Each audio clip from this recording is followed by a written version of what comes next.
तकदीर के खेल से निराश नहीं होते, ज़िंदगी में कभी उदास नहीं होते। इन हाथों की लकीरों में यकीन मत करना, क्योंकि तकदीर तो उनकी भी होती है जिनके हाथ नहीं होते, जिनके हाथ नहीं होते। दोस्तों, उम्मीद करते हैं कि आप सभी लोग स्वस्थ होंगे और अपनी पढ़ाई में व्यस्त होंगे। आज हम बात करने वाले हैं बहुत ही महत्वपूर्ण पॉइंट्स पर। दोस्त, आप जैसा कि देख रहे हैं कि बिल्कुल यह टीजीटी प्रशिक्षित स्नातक शिक्षक का यह जीव विज्ञान का सिलेबस है। आपके सामने यह जंतु विज्ञान और वनस्पति विज्ञान, आप जानते हैं कि टीजीटी जो बीएड प्लस बीएससी हों उनके लिए यह फॉर्म होता है। टीजीटी जीव विज्ञान, जिसमें से जूलॉजी और बॉटनी होना चाहिए आपका लास्ट ईयर में। तो आप देख लीजिए ज़रा, यह टीजीटी का सिलेबस है बिल्कुल, जिसमें से जंतु विज्ञान है और वनस्पति विज्ञान है। जंतु विज्ञान और वनस्पति विज्ञान ये दोनों शामिल हैं। जंतु विज्ञान के क्या क्या टॉपिक हैं वह भी आपके सामने हैं, जंतु विज्ञान में और वनस्पति विज्ञान में। इसी तरीके से आपको बता दें कि पीजीटी का भी सिलेबस होता है। पीजीटी के अगर सिलेबस की बात करें तो उसके लिए जो एलिजिबिलिटी क्राइटेरिया होती है, एमएससी होना चाहिए, आपको मास्टर डिग्री होनी चाहिए पीजीटी सिलेबस के लिए। तो ये देखिए आपका पीजीटी का यह है दोस्त, पीजीटी का ये जीव विज्ञान जिसमें से यह जो सिलेबस है आपका, इसमें भी जूलॉजी प्लस बॉटनी दोनों पूछे जाते हैं। फिलहाल जो आज हम बात करने वाले हैं, हम इस टॉपिक पर बात करने वाले हैं कि जो हमारा प्रैक्टिस सेशन है दोस्त, अब यह प्रैक्टिस सेशन शुरू होने वाला है, जिसमें से इसी टॉपिक के अनुरूप हम प्रैक्टिस सेशन लेकर के आने वाले हैं। और हमारे प्रतिदिन के प्रैक्टिस सेशन में 25 सेलेक्टिव क्वेश्चन होने वाले हैं। हर टॉपिक से हम 25 क्वेश्चन को लेकर के आएंगे, जो कि आपकी एग्जाम के दृष्टिकोण से बहुत ही महत्वपूर्ण होगा। उसे आप देखना ना भूलें। और यदि इन 25 क्वेश्चन को आपने देख लिया, हर टॉपिक वाइज जो ये प्रश्न है, तो आपका उम्मीद करते हैं कि पूरा सिलेबस भी आपका कवर हो जाएगा, एक बार आपका रिवीजन भी हो जाएगा। देखने को तो मात्र 25 क्वेश्चंस होंगे, लेकिन यह सिलेबस आपका पूरा उस टॉपिक को कवर कराएगा। तो चलिए हम देखते हैं। आज थोड़े से हम सिलेबस से हट करके हैं, लेकिन कुछ मिसलेनियस क्वेश्चंस हैं, आखिर वो परीक्षा के दृष्टिकोण से आपके बहुत ही ज़्यादा इंपॉर्टेंट होते हैं। तो आखिर वो पॉइंट्स क्या हैं, उनकी पॉइंट्स की हम बात करते हैं। तो चलिए देखते हैं उन पॉइंट्स के बारे में कि आखिर वो पॉइंट्स क्या क्या हैं, उनकी भी हम चर्चा कर लेते हैं, उनका भी जिक्र कर लेते हैं। तो ध्यान दीजिए दोस्त, अब यहाँ पर ये जो टॉपिक की हम बात कर रहे हैं, आ जाओ भाई, इम्पॉर्टेंट्स कुछ पॉइंट्स हैं, इम्पॉर्टेंट पॉइंट्स की हम बात करने वाले हैं। इम्पॉर्टेंट पॉइंट्स, तो दोस्त ये रहे आपके इम्पॉर्टेंट पॉइंट्स। जैसे हम आपको बता दें, जैसे यहाँ आप देख रहे हैं कि कुछ दिवस हैं दोस्त, यहाँ पर आप देख लीजिए कुछ दिवस हैं। जैसे दिवस भी तो पूछा जाता है आपका एग्जाम में। जैसे यहाँ पर देख लीजिए, दिवस की अगर हम बात करें, थोड़ा सा और हम बड़ा कर दें, और चलिए इसमें अगर आपको या अगर आप देख पा रहे हो दोस्त, तो यहाँ पर ध्यान दीजिए, ये है कुछ इम्पॉर्टेंट पॉइंट्स जो दिवस से संबंधित हैं। इन पॉइंट्स की तरफ अगर हम ध्यान दें तो जैसे जनवरी, देखिए आपको बता दें, जनवरी है और ये फरवरी है। जनवरी, फरवरी, मार्च और अप्रैल, और उसके बाद अप्रैल के बाद फिर मई है, फिर उसके बाद आपका जून है, फिर वहाँ जुलाई, अगस्त, सितंबर, अक्टूबर। तो जो भी ये पॉइंट्स हैं, इनमें कौन कौन से इंपॉर्टेंट डेज हैं उसकी बात करें। देखिए हम आपको बता दें, क्वेश्चन जो बनाए जाते हैं, जो परीक्षा में पूछे जाते हैं, वो कैसे बनाए जाते हैं। यदि आपकी परीक्षा आपको एक ट्रिक बता दें, यदि आपकी परीक्षा मान के चलिए कि फरवरी में यदि आपकी परीक्षा पड़ती है, टीजीटी या पीजीटी एग्जाम्स फरवरी में आता है, तो जो डेट दी जाती है, जो पूछा जाता है डेट्स, वो फरवरी, मार्च और जनवरी, अर्थात एक महीने जो जिस महीने में वो डेट होती है, और एक महीना बाद और एक महीने पहले की डेट, संभवतः 3 महीने की आपके जो पूछे जाने की संभावना है 80% होती है कि उन्हीं 3 महीनों में से पूछी जाएगी। ठीक है, तो यह ट्रिक होता है। जैसे आपको बता दें कि कयास लगाए जा रहे हैं कि जो आपके एग्जाम्स हैं वो जाने वाले हैं, लगभग फरवरी में होने वाले हैं। तो फरवरी में कौन कौन से इंपॉर्टेंट पॉइंट्स हैं उसको तो आपको ध्यान देना ही पड़ेगा।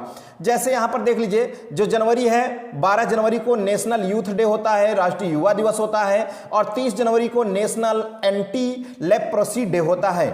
और फरवरी में 2 फरवरी को वर्ल्ड वेटलैंड डे होता है और 4 फरवरी को वर्ल्ड कैंसर डे। तो ये कैंसर डे बहुत इंपॉर्टेंट है दोस्त, कि यह पूछा जा सकता है। और कब होता है? यह 4 फरवरी को होता है। 4 फरवरी को वर्ल्ड कैंसर डे है। उसके बाद 28 फरवरी को आप जानते हैं कि नेशनल साइंस डे है। ये तो घिसा पिटा क्वेश्चन आप कह सकते हैं कि बहुत बार पूछा जा चुका है कि विज्ञान दिवस।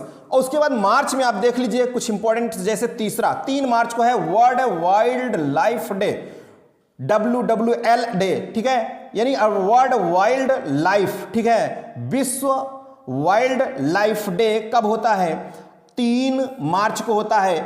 आखिर यह इंटरनेशनल वुमेन्स डे, अंतर्राष्ट्रीय महिला दिवस 8 मार्च को, हालांकि इससे नहीं। उसके बाद हम आपको बता दें कि जो वर्ल्ड किडनी डे, देख लीजिए world kidney day 2nd Thursday of March. फिर उसके बाद 20 तारीख को क्या है? वर्ल्ड स्पैरो डे, विश्व गौरैया दिवस। और 21 मार्च को है वर्ल्ड फॉरेस्ट्री डे। और 22 मार्च को है वर्ल्ड वाटर डे, विश्व जल दिवस। 23 को है वर्ल्ड मेट्रोलॉजिकल डे। और उसके बाद 24 को है वर्ल्ड टीबी डे। ये इंपॉर्टेंस डेट्स हैं दोस्त, इसको आपको ध्यान में रखना है। यहाँ पर भी है, लेकिन 1 महीने पहले और 1 महीने बाद। फिलहाल प्रैक्टिस सेशन करते करते यह सब आपको याद हो जाएगा। जैसे यहाँ पर देख लीजिए 25 तारीख को, 25 अप्रैल को क्या? World malaria day.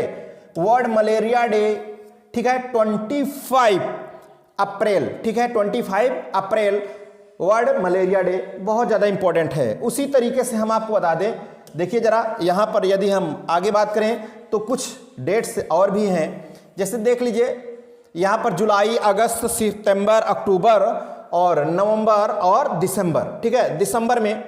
तो ये इंपॉर्टेंट कुछ डेट्स हैं दोस्त। जैसे ही इसका प्रैक्टिस सेशन आप करेंगे वैसे ये सभी जो डेट्स हैं विथ ट्रिक के माध्यम से आपको याद हो जाएंगे, जो बहुत ज़्यादा इंपॉर्टेंट हैं। उसी तरीके से हम आपको बता दें कुछ फैक्ट्स क्या हैं।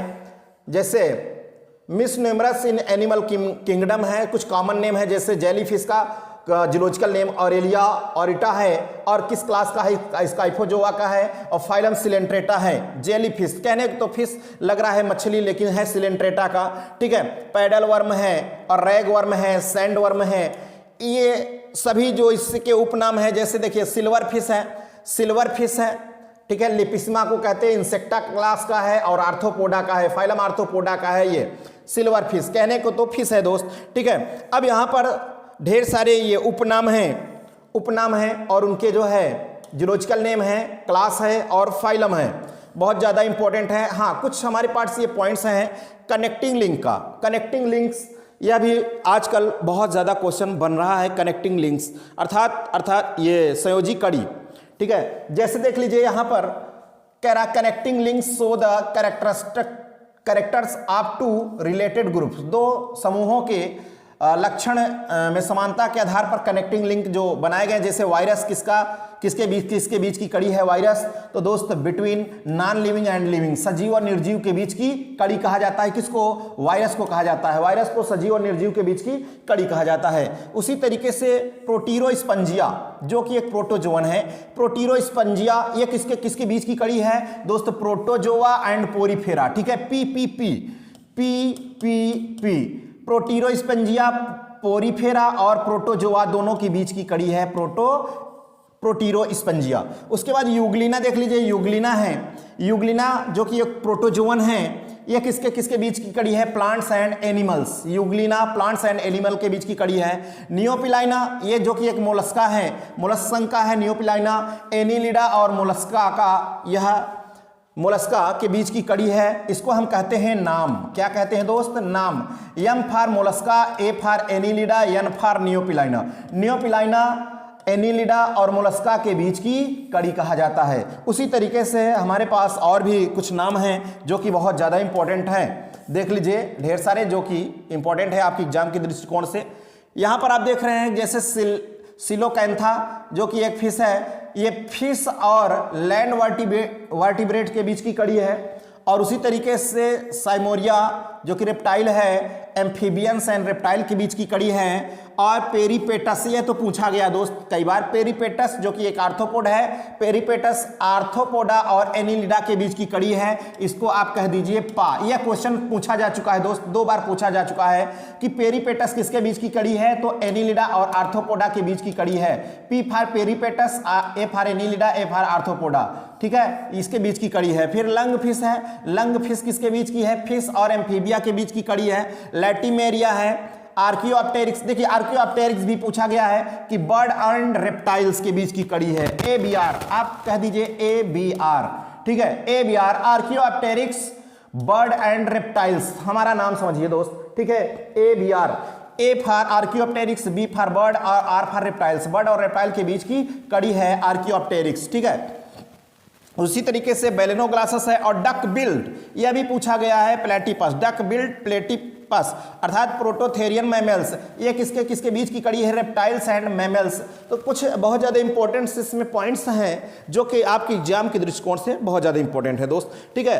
तो आगे चलते हैं, कुछ हमारे पास और पॉइंट्स क्या हैं उनको भी देख लिया जाए। आगे देखिए यहाँ पर जैसे मेजर एग्रीकल्चरल रिवोल्यूशंस, ठीक है, कुछ जो है क्रांति है, बड़ी जो है कृषि से संबंधित क्रांति हैं, वो क्रांति में कौन कौन सी क्रांतियां हैं देख लेते हैं इसको, इससे भी क्वेश्चन आ सकता है। जैसे ग्रीन रिवॉल्यूशन, हरित क्रांति, हरित क्रांति देख लीजिए किससे संबंधित है हरित क्रांति, क्रॉप्स, फसल, specially wheat production, wheat production, ठीक है दोस्त, स्पेशली किसके लिए, वीट प्रोडक्शन से संबंधित है green revolution. Father of green revolution यानी हरित क्रांति के जनक किसको कहा जाता है, नॉर्मन ई बोरलॉग को कहा जाता है। जबकि भारतीय हरित क्रांति के father of green revolution in India, भारतीय हरित क्रांति के जनक कौन है, तो डॉक्टर MS स्वामीनाथन। ये बात ध्यान रखिएगा दोस्त, ठीक है। इंटरनेशनल अगर कहा जाए कि हरित क्रांति के जनक कौन है तो किनको कहा जाता है, नॉर्मन ई बोरलॉग को कहा जाता है। जबकि भारत में हरित क्रांति के जनक कौन है, तो डॉक्टर MS स्वामीनाथन है। ये बात आप ध्यान रखिएगा। व्हाइट रिवॉल्यूशन यानी सफेद क्रांति किससे संबंधित है, मिल्क एंड डेयरी प्रोडक्ट्स, ठीक है, दुग्ध उत्पादन से है। व्हाइट यानी श्वेत क्रांति, father of white revolution in India, Bharat में श्वेत क्रांति के जनक कौन है, तो कहा जाता है वर्गीज कुरियन को। किसको कहा जाता है दोस्त, वर्गीज कुरियन को कहा जाता है, भारतीय श्वेत क्रांति के जनक हैं Verghese Kurien. Silver revolution egg production से संबंधित है, अंडा के उत्पादन से। सिल्वर फाइबर रिवॉल्यूशन कॉटन के उत्पादन से है। ब्लू रिवॉल्यूशन नीली क्रांति, जिसे कहते हैं आप नीली क्रांति, ठीक है, नीली क्रांति किससे संबंधित है दोस्त, फिश प्रोडक्शन से है, मत्स्य पालन से है, मछली के उत्पादन से है। येलो रिवॉल्यूशन है पीली क्रांति, प्रोडक्शन ऑफ ऑयल सीड्स, ठीक है, तिलहन से संबंधित है। ब्राउन रिवॉल्यूशन ये है कोकोआ प्रोडक्शन से संबंधित है। पिंक रिवॉल्यूशन, पिंक, ठीक है, पिंक रिवॉल्यूशन किससे संबंधित है, प्रॉन्स, ये बहुत ज्यादा इंपॉर्टेंट है दोस्त, प्रॉन्स मीन झींगा मछली, ठीक है, झींगा मछली। गुलाबी क्रांति, झींगा मछली, गुलाबी क्रांति कौन, झींगा मछली संबंधित है। गोल्डन रिवॉल्यूशन, ठीक है, गोल्डन रिवॉल्यूशन किससे, हनी से संबंधित है। गोल्डन भैया स्वर्ण क्रांति, हनी भी आप जानते हैं जो मधु है बिल्कुल स्वर्ण जैसा ही चमकती है। गोल्डन फाइबर रिवॉल्यूशन किससे संबंधित है, जूट से संबंधित है, ठीक है। तो ये कुछ इंपॉर्टेंट पॉइंट्स हैं। अब आप कहेंगे कि सिलेबस में तो एकदम बिल्कुल साफ नहीं दे रखा है, लेकिन दोस्त यहाँ से भी क्वेश्चन तो पूछे जा चुके हैं, क्वेश्चन बनाए गए हैं, कनेक्टिंग लिंक से भी बनाए गए हैं। तो हम आपको यही बताना चाहते हैं कि जो हमारी प्रैक्टिस सेशन होने वाला है, जो हमारा प्रैक्टिस सेशन में आप सभी लोग बढ़ चढ़ करके भाग लें। और हमारा जो प्रैक्टिस सेशन होने वाला है टॉपिक वाइज होने वाला है। हर दिन मैंने बताया कि 25 क्वेश्चन हम लेकर के आएंगे, वो 25 क्वेश्चन आपके पूरे चैप्टर का पोस्टमार्टम करने वाला है। तो आप बिल्कुल तैयार हो जाइए और तैयार रहें। आप सभी में से मैंने पिछले अपने लेक्चर में यही कहा था कि थोड़ा सा दमदार कमेंट होना चाहिए, तो बहुत सारे लोगों ने एक दमदार कमेंट भी किया था, मोटिवेट किया था। तो आप सभी लोगों को तहे दिल से बहुत बहुत धन्यवाद दोस्तों। तो चलिए आज हम अपने इस लेक्चर में बस यहीं तक रखते हैं। इसी तरीके से आप लोगों का स्नेह और प्यार मिलता रहेगा। तो हम आपको बता दें कि बिल्कुल प्रैक्टिस सेशन करते करते ही एक बार ऐसा समय आएगा जब आपका पूरा का पूरा रिवाइज हो जाएगा, पूरा के पूरे टॉपिक पर आपका कमांड हो जाएगा। ठीक है, तो चलिए दोस्त, बस आज हम यहीं तक रखते हैं, फिर मिलेंगे अपने नेक्स्ट वीडियो में एक बेहतरीन जो है प्रैक्टिस सेशन के साथ। ओके, थैंक यू, जय हिंद।